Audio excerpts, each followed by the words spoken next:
Late night, pulled over, and the officer nods at the phone glowing in your hand. Do us a favour. Unlock it for me. Your thumb is already moving toward it. Stop it there. Because in this country, there is no Fifth Amendment for your phone. Under the right court order, police can force you to hand over your PIN, and refusing that order is a crime carrying up to 5 years in prison. Sit with that. 5 years for keeping your own passcode. But here is what he is counting on you not knowing. Right now, at this stop, with no warrant and no order, he cannot make you open a thing. The only key that unlocks your entire digital life tonight is your own thumb, moving before your brain has caught up. What that costs you, you will not feel tonight. You'll feel it in everything they copy. His palm is out, flat, patient, almost friendly. And the only thing standing between that hand and every message you've ever sent is a 4-digit number in your head. Now, you already know you can stay silent. You've heard it your whole life. You don't have to answer questions. Your words are yours. That part is real. But almost nobody in this country knows the gap that opens up next, and it's a big one. Your phone is not your mouth. The protection that guards what you say does not guard what you know, because Australia has no Bill of Rights, no constitutional right to privacy, and no Fifth Amendment to hide behind. And here's why that matters more than it used to. Your phone isn't a possession anymore. It's the whole RIH cord of your life, and the state can already reach further into it than you'd believe. Every phone company in the country is legally required to keep 2 years of your DAH-TAR. Not suspects, not criminals. Everyone with a phone, kept by law, whether anyone has ever accused you of anything or not. In the most recent full year on REH cord, agencies reached into that DAH-TAR 364,868 times. A lock screen feels private. The law treats it as the richest evidence source you own, which is exactly why the friendliest thing he can do tonight is ask you nicely. Notice he hasn't demanded anything. He's asked. That's the whole design. Because look at where the easy yes leads. You tap in the PIN, he hands the phone to a colleague, the content gets copied, and every message, every photo, every location, and every search becomes evidence you handed over yourself. Not seized, given. And it isn't just yours. It's every conversation you've had with everyone you know, and none of them were asked either. Here is my promise for the next 20 minutes. You're going to walk away with one calm sentence that protects your phone without refusing a single lawful order. And it works whether you're stopped in Sydney, Brisbane, or Perth. And there's one document I need to show you because it flips everything. A single piece of paper where saying no is itself a 5-year crime. I'll tell you exactly when it applies and exactly how you'll know. Quick word on what this is. Plain English Australian law, checked against the statutes, every section number in the description. I'm not going to invent a career for myself, and I'm not going to pretend officers are villains.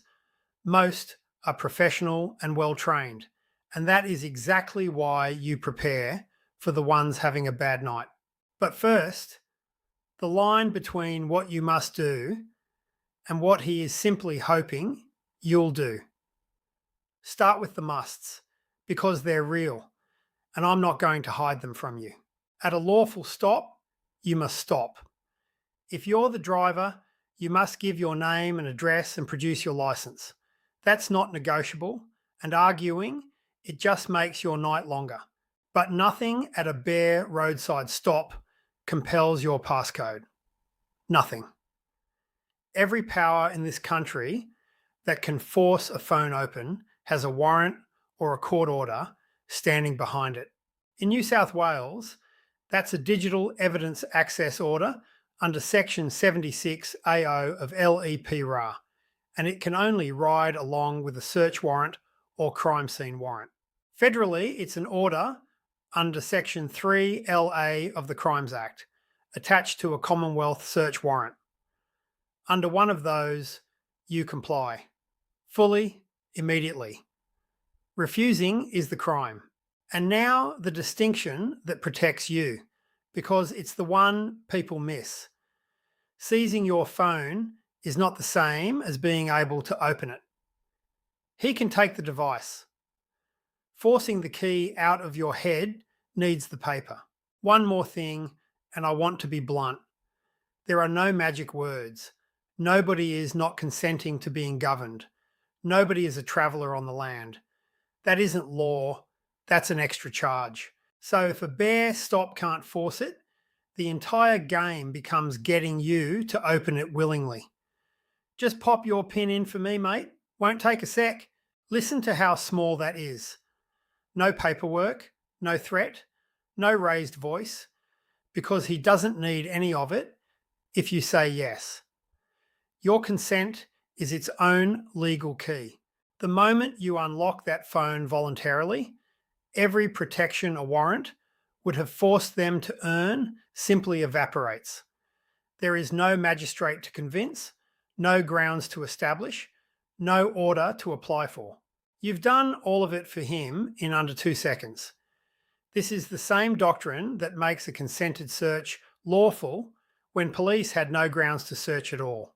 You can hand over by choice the exact thing the law would otherwise make them fight a court for. And notice what he is not required to do. He does not have to tell you that you can say no.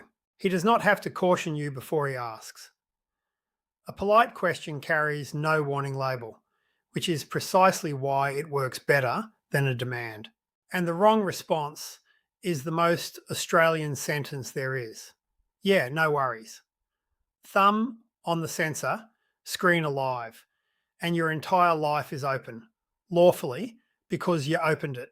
Nobody tricked you in any way a court will care about later. You were asked a polite question and you said yes, which raises the obvious question. What happens when you don't? That's when he needs a piece of paper.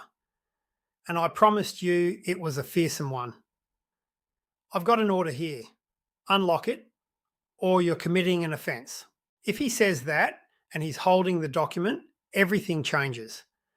And you should know what the document actually is, because that's how you tell the difference between an order and a bluff.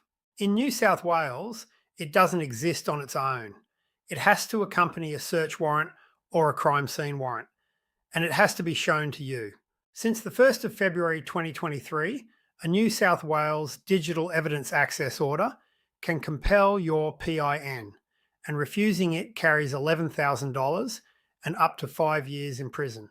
Federally, Section 3 LA runs to 5 years as standard, and 10 years where the investigation involves a serious offence. Now, here's the part that should genuinely unsettle you, and it's written in black and white in the legislation.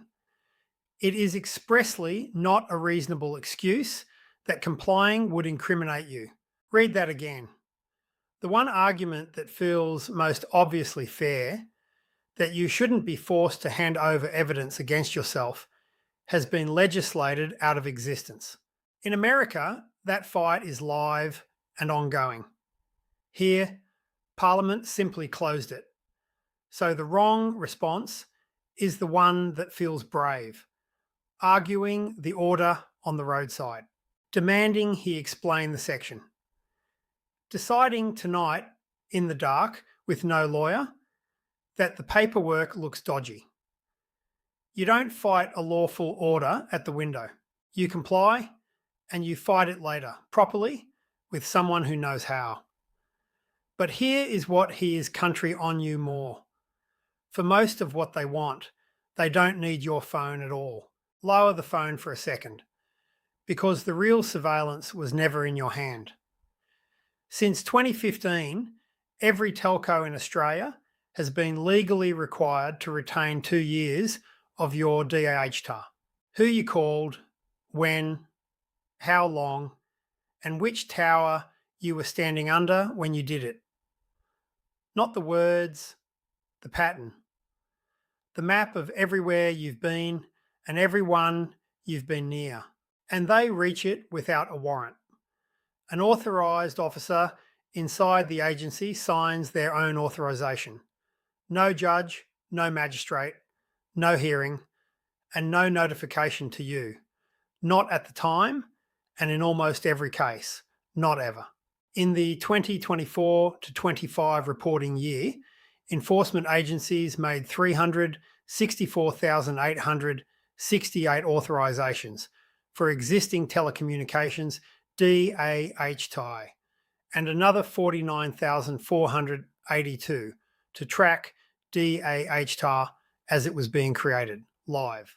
Now let me be accurate, because this is where people overstate it and lose credibility. This is not the content of your messages. The law expressly excludes what you actually said and your web browsing history, reading that needs a separate warrant entirely. But be honest about what's left, because it's often worse. Not what you said, but who you said it to and where you were standing. And the oversight is not a formality that always holds. In the most recent reporting, the Commonwealth Ombudsman found a real risk. One agency couldn't demonstrate it had met the legal threshold if challenged in court, and found the federal police had again failed to destroy REH cords they were required to destroy. And metadata is only one camera in a very crowded room. While you're worried about a 4-digit code, the net is already around you.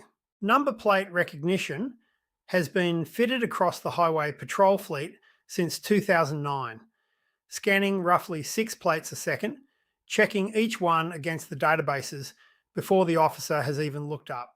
Facial recognition, the privacy regulator found the federal police breached their obligations trialling Clearview AI, a system built by scraping billions of faces off the open internet.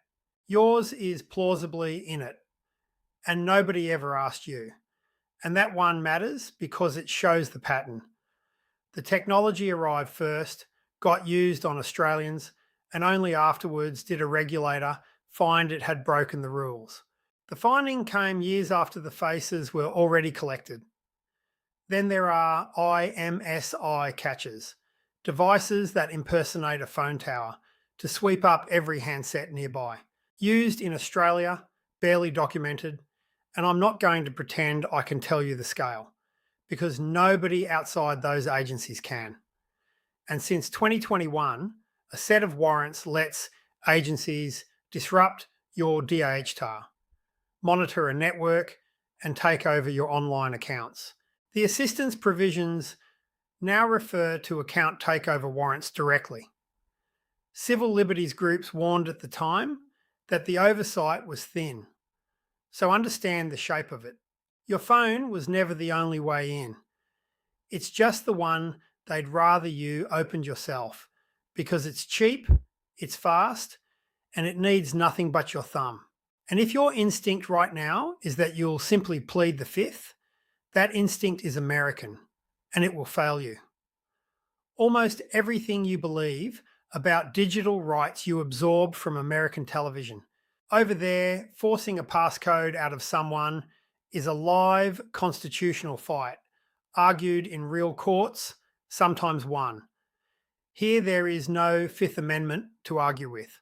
Even Britain, which does compel passcodes, caps refusal at 2 years for ordinary cases. Australia's 5 and 10 for serious offences is the harshest of the lot.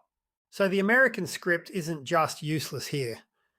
It's worse than useless, because it makes you confident in a protection you do not have. And confidence is what makes people talk. And there is one place where even the warrant rule falls away. So I'm going to say it plainly rather than bury it. The airport. Under the Customs Act, Border Force can examine goods you're carrying and they treat your phone as goods. No warrant, no order, no reasonable suspicion required, and remarkably little published policy about what happens to what they copy. Everything I'm about to give you is for ordinary stops on home soil. The border is its own country with its own rules. And the honest answer about how those powers get used is that the public reporting is thin enough that nobody outside the agency can tell you with confidence. Treat the airport as a place where you assume nothing applies. So at a normal stop in your own city, the whole trap still comes down to one choice. Here is the sentence that makes it for you. His palm is out. Your phone is locked. Your thumb doesn't move. You say this calmly once. Officer, if you have a search warrant or a court order for this phone, I'll comply with it. But I don't consent to any search of my phone, and I won't be entering my PIN voluntarily. Say it again in your head. Officer, if you have a search warrant or a court order for this phone, I'll comply with it. But I don't consent to any search of my phone, and I won't be entering my PIN voluntarily. Screenshot that. Say it out loud once tonight in the car so it lives in your mouth as memory instead of something you have to invent at a window at 11 at night. Now here's why each piece is there. The opening clause concedes the one thing you can never refuse, and it marks you instantly as a person who follows the law rather than a person obstructing it. The middle clause slams the consent door, the cheapest, easiest door they have, and the only one that doesn't need a magistrate. The last clause draws the exact line the law turns on. Take the phone if you must, but the key stays in my head until a court says otherwise. Delivery matters as much as the wording, and most people get this part wrong. Flat, calm, almost bored, and slightly quieter than his voice, not louder. You are stating a policy, not picking a fight. The person who says this once and then stops talking is the person whose phone goes home locked, and now he pushes. Because they always push. The first push is the oldest one there is. Mate, if you've got nothing to hide, why lock it? You give him the sentence back, unchanged. Same words, same flat tone. Officer, if you have a search warrant or a court order for this phone, I'll comply with it. But I don't consent to any search of my phone, and I won't be entering my PIN voluntarily. The second push is sharper. Refusing just makes you look guilty. You know that? It doesn't, and he knows it doesn't. A refusal to consent is not evidence of anything, and no court treats it as such. But it lands because it's built to make you feel accused. Same answer. That's 3 times you've now heard those words, which was the entire point. By the time you need them, they're muscle memory, not composition. Picture how this usually goes. Phone glowing, palm out. Pop your PIN in for me. Officer, if you've got a warrant or an order, I'll comply. But I don't consent and I won't be entering my PIN. A pause. Nothing to hide? Same answer. He looks at you for a second, hands the phone back and says, righto. Notice what wasn't in any of that? No defiance, no lecture, no argument about the law. Just a person who would comply with any real order and who volunteered nothing without one. But there's a fork past this point, and one arm of it is a mistake you can make before you ever leave the house. One question resolves everything. Officer, do you have a warrant or an order for this phone? If the answer is yes, you comply fully and you call a lawyer in the morning. If the answer is no, then there is nothing here to open. That's the whole fork. And that's the tease I promised you closed. The thing you can never refuse is a lawful order under Section 76 AO or Section 3 LA, and refusing that is the 5-year crime. Silence protects your consent. It has never protected you from a court's order. Now, the edge cases, because they're where people get caught, your fingerprint and your face may be argued to fall under one of these orders, the same as a PIN. That question isn't settled here, so treat it as sound caution rather than certainty. Before a protest or a border crossing, turn off Face ID and fingerprint unlock and use a passcode. A number in your head is harder to compel than a finger someone can lift while you're holding your hands out, or a face that unlocks by being pointed at you. And two people never to become.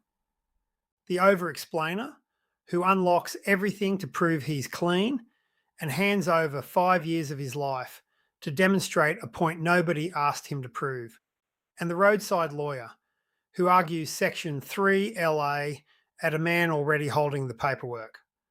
Remember the number, 364,868 reaches into your Deutschta in 1 year, without touching a single phone.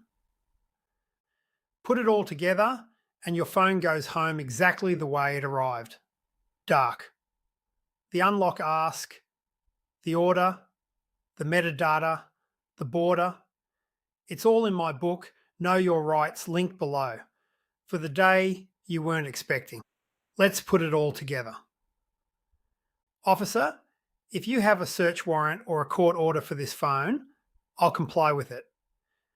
But I don't consent to any search of my phone, and I won't be entering my PIN voluntarily. Two things you can't refuse: a lawful order and identifying yourself as the driver. Your PIN, freely given, was never one of them. This is general information, not legal advice. These laws are new and they change fast. If there's an order, comply and call a lawyer. Legal aid exists in every state. Subscribe not for luck, but for the next stop. So nobody you love opens their entire life with a thumb for a man who never had the paper to demand it. But there's one place in this country where none of this protects you, where they can take your phone, copy it, and hand it back with no warrant at all.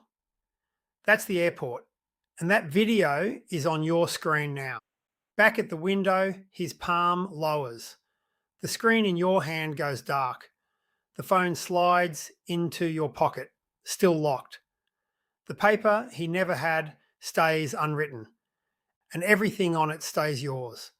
You drive home.